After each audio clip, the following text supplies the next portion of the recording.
மூத்த பத்திரிகையாளர் ஒருவர் உச்சநீதிமன்ற தீர்ப்பு குறித்தும் உயர்நீதிமன்ற தீர்ப்பு குறித்தும் கருத்து தெரிவிச்சிருக்காரு.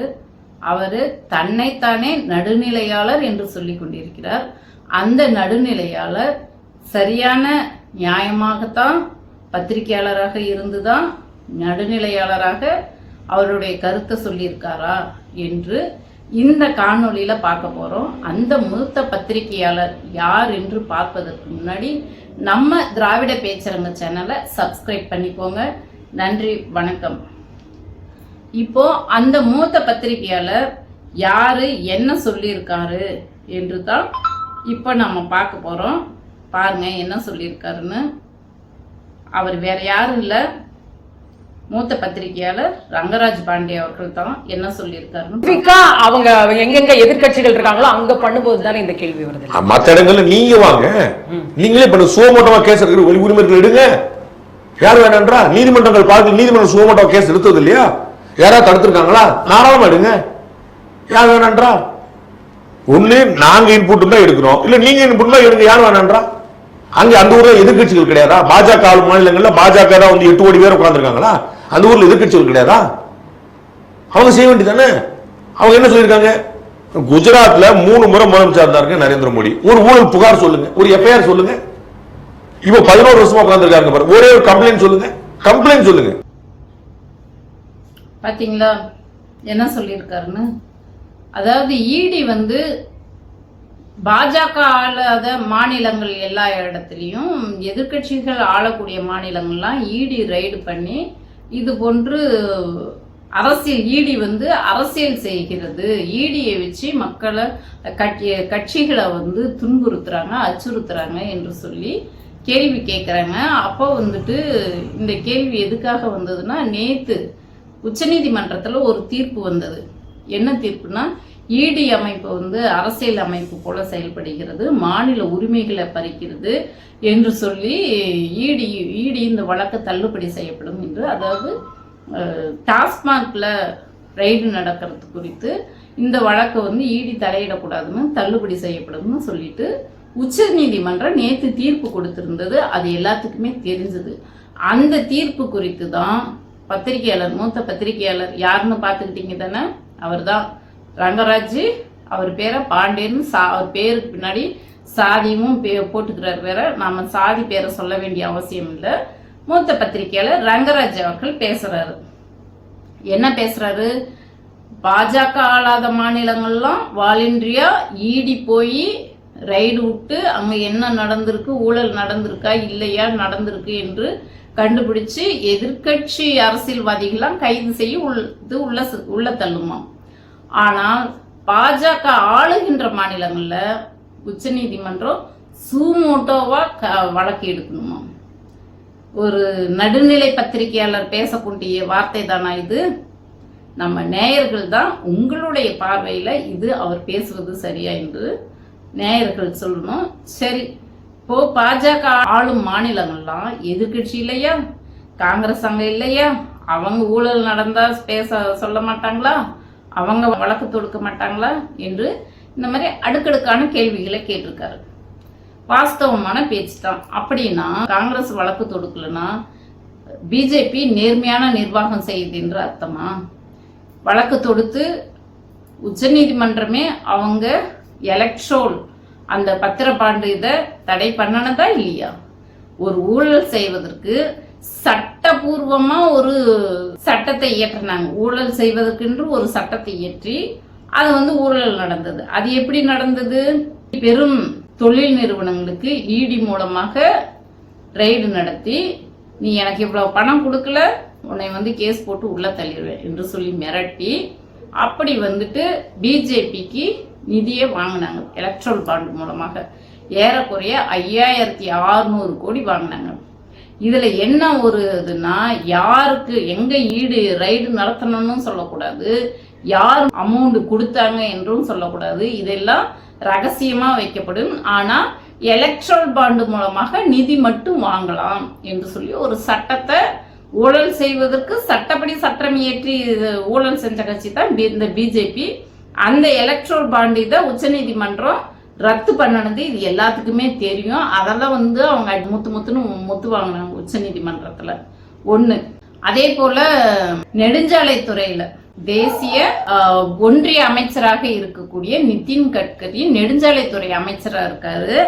அவர் வந்துட்டு ரோடு போட்டதுல முறைகேடு நடந்திருக்கு, ஊழல் நடந்திருக்குன்னு சிஏஜியே 7000 கோடி ஊழல் என்று அறிக்கை விட்டுருக்கு.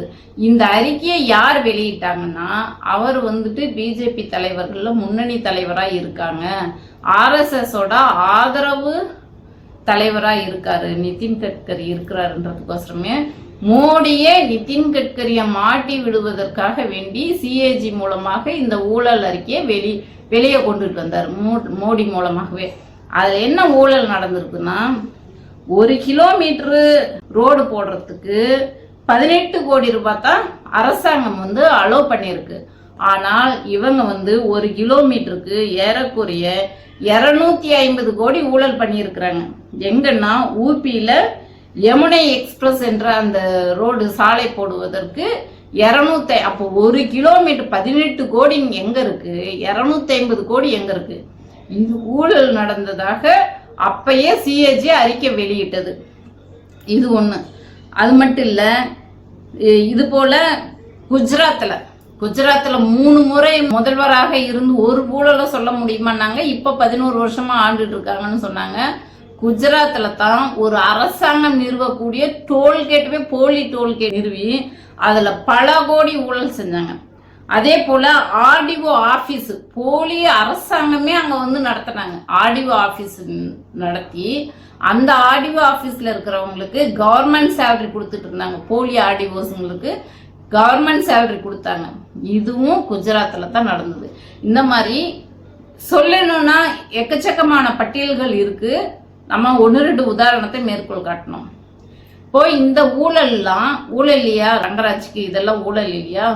ஏதோ பிஜேபி அரசாங்கம் உத்தமமான அரசாங்கம், நேர்மையான மோடி என்றத போல கட்டுக்கதையை வந்து இங்க வந்து கேட்கறவங்களாம் ஏதோ சொல்லுவாங்கல்ல, கேழ்வரகுல நெய் வடியுதுன்னா கேட்கறவங்களுக்கு அறிவு எங்க போச்சுன்ற மாதிரி இங்க வந்து கேழ்வரகுல நெய் வடிகிற கதையெல்லாம் சொல்லிட்டு இருக்காரு மோடி. அந்த மாதிரி இவ்வளோ ஊழல், எக்கச்சக்கமான ஊழல் நடந்திருக்குது. அதே போல இந்த ரஃபேல் போர் விமானம் வாங்கறதுலயும் ஊழல் நடந்திருக்குது. அந்த ஊழல் கோர்ட்டுக்கு போயிட்டு ஆதாரங்கள் காட்டுங்கனாக்க எல்லாம் எரிஞ்சு போயிடுச்சுன்னு எரிச்சிட்டு இவங்களே எரிஞ்சு போயிடுச்சுன்ட்டு பொய்யான அறிக்கையை சொல்லிவிட்டாங்க. இந்த மாதிரி எல்லாம் முறைகேடு பண்றதுக்கு ஊழல் பண்றதுக்குன்னு சட்டத்தவே உருவாக்கி ஊழல் பண்ணவங்கள நேர்மையானவங்க சித்தரிக்கிறாரு. அப்படின்னா ஊழல் நடந்தா கேட்கவே கூடாதா, இடி கேட்கவே கூடாதா, விசாரணையே பண்ணக்கூடாதா? இப்படி அந்த காணொலியில பல்வேறு கேள்விகளை மாநில அரசாங்கத்தின் மேல வைக்கிறாங்க. இது எப்படி மாநில உரிமை பறிக்கப்பட்டதாக இருக்கும்? இது வந்து விசாரணைக்குரியது, மேல்முறையீடுக்கு போனா இந்த கேஸ் நிக்காது என்று அந்த நடுநிலையாளர் அடுக்கடுக்கா வைக்கிறாரு. இங்க நம்ம சொல்றதே என்னன்னாக்க, மாநில அரசாங்கத்தை அதிமுக அரசாங்கம் இருக்கும்போது 35 கேஸ் போட்டாங்க. மற்றது திமுக அரசாங்கம் இருக்கும்போது ஒரு 6 வழக்கு போட்டு விசாரணை நடந்துட்டு இருக்கு. லஞ்ச ஒழிப்புத்துறை மூலமாக வழக்கு போட்டு டாஸ்மாக் துறையில வழக்கு நடந்துட்டு இருக்கு, விசாரணை நடந்துட்டு இருக்குது. மாநில அரசாங்கம் ஒரு வழக்கு போட்டு விசாரணை நடந்துட்டு இருக்கும்போது நீ ஏன் மாநில அரசாங்க நிர்வாகத்துல நீ எதுக்கு இடி வந்து தலையிடுற என்பது தான் இந்த வழக்கு. அதனாலதான் உச்ச நீதிமன்றம் மாநில உரிமையை பறிக்கிற வேலை செய்றீங்க என்று சொல்லி PR கவாய் நீதியரசர் வந்து அந்த வழக்கை வந்து தள்ளுபடி செஞ்சது. இடிக்கு குட்டு வச்சு இதுல நீங்க இனிமே தலையிடக்கூடாது, அது மாநில அரசாங்கம் பார்த்துக்கும் என்று கூட்டு வச்சு அந்த வழக்கை வந்து ரத்து பண்ணனது. இது வந்து மீண்டும் விசாரணைக்கு வந்து இது வந்து தள்ளுபடி பண்ணக்கூடியது தானே, இந்த தீர்ப்பு ஏத்துக்கப்பட மாட்டாது என்று அந்த நடுநிலையாளர் சொல்றாரு. சரி, இந்த வழக்குக்கு தான் இப்படி சொல்றாருன்னா அடுத்து ஒரு வழக்கு இருக்கு. அந்த வழக்குக்கு கேள்வி கேட்கிறாங்க நெறியாளர். அதுக்கு என்ன சொல்றாருன்னு பாப்போம், பாருங்க. உயர் நீதிமன்றமும் ஒரு இடைக்கால தடையை விதிச்சிருக்கிறத நம்ம பார்க்குறோம். துணைவேந்தர் நியமனம் அந்த சட்டப்பிரிவுக்கு மட்டுமே. அதை எப்படி நம்ம எடுத்துக்கலாம்? இந்த தடைகள் எல்லாமே தீர்ப்புகள் அல்லங்க, தீர்வுகள் அல்லங்க. ஒரு இர்ரிப்பேரபிள் டேமேஜ் நடக்கக்கூடாதுங்கிறதுக்கான இன்டரிம் ஆர்டர்ஸ். இந்த மாதிரி ப்ரொசீஜரலா பாலிசி வைஸாவே ஒரு சேஞ்ச் பண்ணும்போது அதுல எல்லா ஃபார்முலாவும் எல்லா ரூல்ஸ் அண்ட் ரெகுலேஷன் கடைபிடிக்கப்பட்டிருக்கான்னு பார்க்கணும். சுப்ரீம் கோர்ட் தனக்கு இருக்கக்கூடிய சிறப்பதிகாரத்தை பயன்படுத்தி அது வந்து பயன்படுத்தின சரியில்லைன்னு நான் நினைக்கிறேன். இந்த இடத்துல அது பொருந்தாதுன்னு நான் நினைக்கிறேன். அதனால தான் வந்து 143 பயன்படுத்தி குடியரசுத் தலைவர் கேள்வி எழுப்பியிருக்கிறாங்க. பயன்படுத்தி ஒரு ஆர்டர் போடுறாங்க. அதனுடைய விளைவு வந்து இது வந்து சட்டம் ஆயிடுச்சுன்றாங்க. கவர்னர் இப்படி காலம் தாழ்த்த முடியாதுன்னு ஆர்டர் போட்டிருக்கலாம், அதை நம்ம புரிஞ்சுக்கிறோம். அதனால சட்டம் ஆயிடுச்சு சொல்றதுக்கான அதிகாரம் இருக்கான்னு ஒரு முக்கியமான கேள்வி. அப்படி ஒரு டவுட் இருக்கக்கூடிய ஒரு கிரே ஏரியால வந்திருக்கக்கூடியதுல ஒரு தீர்ப்பு வந்து ஃபார்ம் ஆயிடுச்சு. அதன் மூலமா இவங்க வந்து அப்பாயின்ட் பண்ண போறேன்னு கிளம்பும் போது, சார் இருங்க கொஞ்சம் வெயிட் பண்ணுங்க, இதை இந்த ரூல்ஸ் அண்ட் ரெகுலேஷன் ஃபாலோ பண்ணணும்னு ஒருத்தர் கேஸ் வரும். பாத்தீங்களா, துணைவேந்தர் நியமனத்துல உச்சநீதிமன்றம் ஒரு தீர்ப்பு சொன்னது 143 பயன்படுத்தி. அத இந்த நடுநிலையாளர் சொல்றாரு அது இதுக்கு பொருந்தாது என்று இந்த நடுநிலையாளர் சொல்றாரு. எப்படி உச்சநீதிமன்ற நீதிபதிகளுக்கு தெரியாது, இந்த நடுநிலையாளர் பத்திரிகையாளருக்கு தெரிஞ்சிருச்சான்.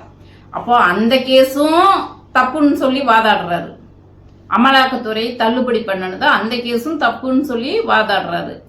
இந்த கேஸும் இப்போ துணைவேந்தர்கள் நியமனம் பண்றதுல உச்சநீதிமன்றம் கொடுத்த தீர்ப்பை உயர்நீதிமன்ற நீதிபதிகள் வந்து இடைக்கால தடை விதிக்கிறாங்கனாக்க இதுவும் சரி, இது மேல்முறையீடுக்கு போனா நிக்காது, இதுவும் வந்து சரிதான்.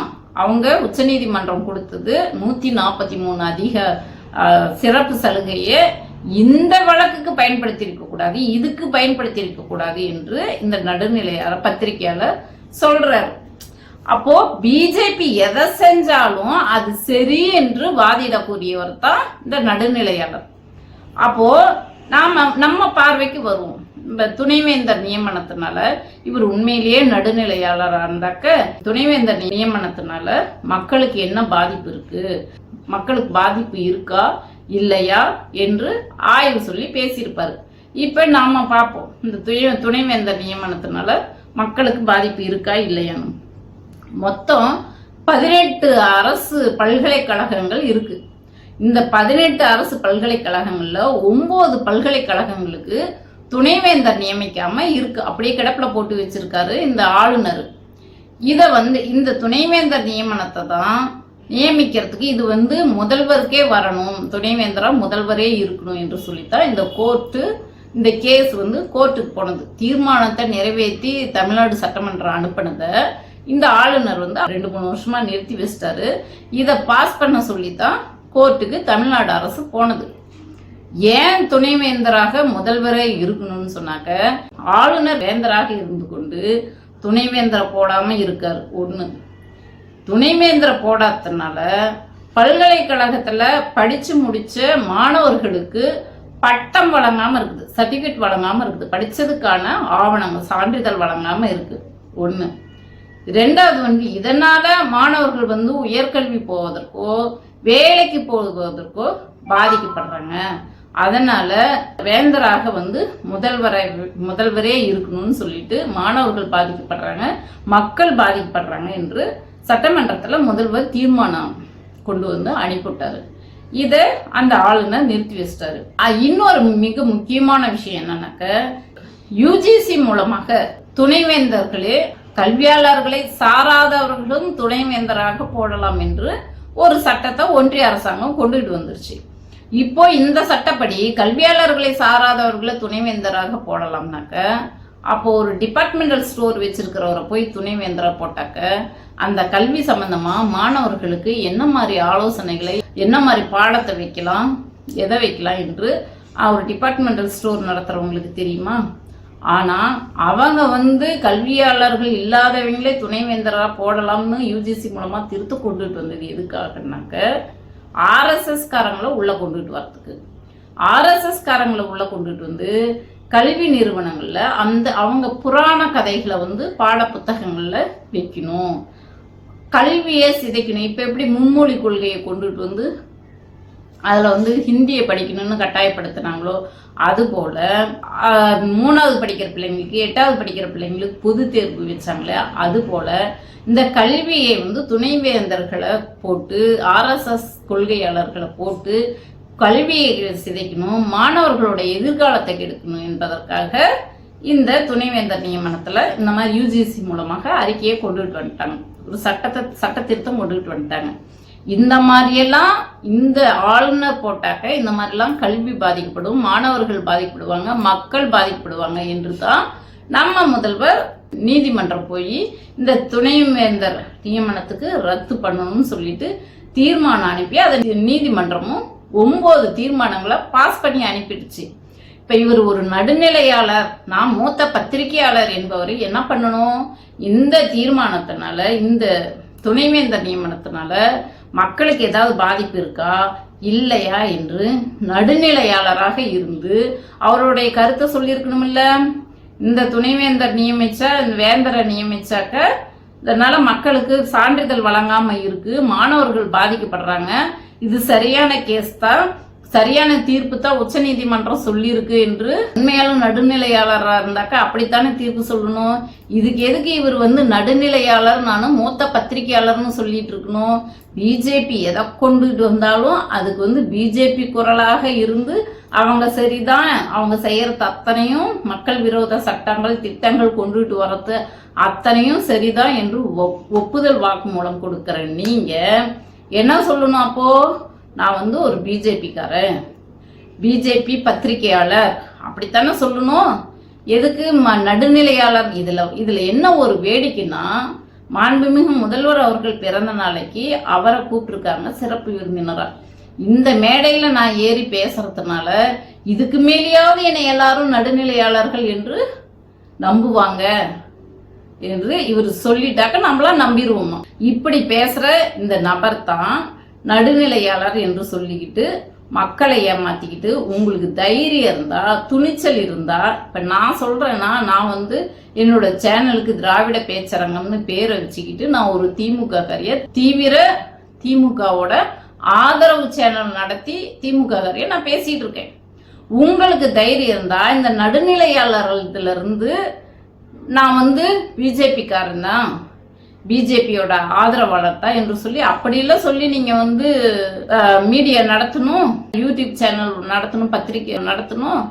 அப்ப நடுநிலையாளர்னு சொல்லிட்டு நடுநிலையாளர்கள்லாம் உங்களுக்கு ஆதரவு தெரிவிக்கணும், நடுநிலையாளர்கள்லாம் உங்க சேனலை பார்க்க வைக்கணுன்றதுக்கோசரம் இந்த ஏமாத்த வேலையை நீங்க பண்ணிட்டு இருக்கீங்களா?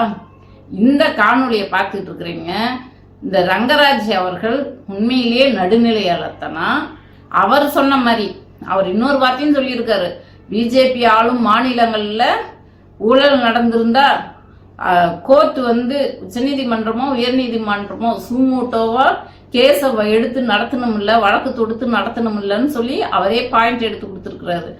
இனிமேலாவது அங்க நடக்கிற ஊழல்களை, ஏன்னா இவங்க பிஜேபி ஆளும் மாநிலங்கள்ல இடி ரைடு போகாது என்று அவரே சொல்லிவிட்டாரு. இந்த நடுநிலையால சொல்லிட்டாரு, இடிலாம் ரைடு போகாது, வேணும்னா நீங்க சுமூட்டவா வழக்கு போட்டு பிஜேபியை உள்ள தள்ளுங்க, பிஜேபி அரசியல்வாதிங்க மேல கேஸ் போடுங்க என்று சொல்லிட்டாரு. நான் காங்கிரஸ் பேர் இயக்கத்துக்கு ஒரு கோரிக்கை வைக்கிறேன். இங்க இருக்கிற திமுக அரசாங்கம் ஒரு மாநில கட்சி பிஜேபியை எதிர்த்து சட்ட போராட்டம் நடத்திட்டு இருக்குது, மாநில உரிமைக்காக சட்ட போராட்டம் நடத்துது, அரசியல் போராட்டம் நடத்தி அரசியல் களத்துல போராடுது, நிதி கொடுக்கலனாக்க போராடுது, ஃபைட் பண்றாங்க. இப்போ கல்வி நிதி கொடுக்கலன்ட்டு அதை கேட்டு கோர்ட்டுக்கும் உச்ச நீதிமன்றத்துல வழக்கும் தொடுத்தாச்சு. திமுக தொடுக்கிற அத்தனை வழக்குமே வெற்றி பெறும். எந்த வழக்கு தொடுத்தாலும் திமுக தான் வெற்றி பெறும் என்பது தொடர்ந்து நம்ம வெற்றியின் மூலமாக நிரூபிச்சிட்டு இருக்கோம். இனிமே பெறக்கூடிய வெற்றிக்கும் நம்ம சொல்லலாம். காரணம் என்னன்னாக்க, திமுக சட்டப்படியும் அறிவியல் படியும் செயல்படுது. அறிவியல் மூளையை பயன்படுத்தி சட்டத்துல என்னென்ன இருக்கோ அந்த நுணுக்கங்களை எடுத்து வாதாடி வெற்றி பெற்றுட்டு வருது. அதனால சமூக நீதி அடிப்படையில செயல்படுவதனால திமுக போடுற அத்தனை வழக்குகளையும் வெற்றி பெற்றுட்டு வந்திருக்குது. இந்த சங்கிங்க பிஜேபி போடுற வழக்கெல்லாம் தோல்வி அடைஞ்சிட்டு வரதுக்கு என்ன காரணம்னாக்க, இந்த சங்கிங்க கோமயத்தை குடிச்சுட்டு மாட்டு சாணியை தின்னுட்டு மூளையெல்லாம் மழுங்கி போயிருக்கிறதுனால புராண கதைகளை மேற்கோள் காட்டி சட்டத்துல கோர்ட்ல வாதிடுறது, அவங்க குறுக்கு புத்தி, இந்த ஒரே நாடு ஒரே கொள்கை மொழி திணிப்பு, இதையெல்லாம் இந்த திணிக்கிற வேலையை செய்யறதுனால அங்க சட்டத்துல திணிப்புக்கு இடமில்லை, அங்க சமத்துவத்துக்கு தான் இடம், சமதர்மத்துக்கு தான் சட்டப்படி இடம். அதனால இவங்க திணிப்பு கொள்கையை எடுத்துட்டு போறதுனால பிஜேபி எல்லா வழக்குலையும் தோத்துக்கிட்டு வருது, இனிமேலும் தோப்பாங்க. இந்த காணொலியை பார்த்துக்கிட்டு இருக்கிறீங்க, இந்த நடுநிலையாளரோட முகத்திரையை கிழிக்கணும். அதனால நம்ம பேச்சரங்க சேனல் பார்வையாளர்கள் இந்த காணொலியை பகிர்ந்து ஆதரவு கொடுக்குமாறு, உண்மையிலேயே ரங்கராஜ் அவர்கள் நடுநிலையாளர் தானா அல்லது பிஜேபியோட ஏவுகோலா என்று நீங்கள் உங்களுடைய கருத்துக்களை சொல்லுமாறு அன்போடு கேட்டுக்கொள்கிறேன். நன்றி, வணக்கம்.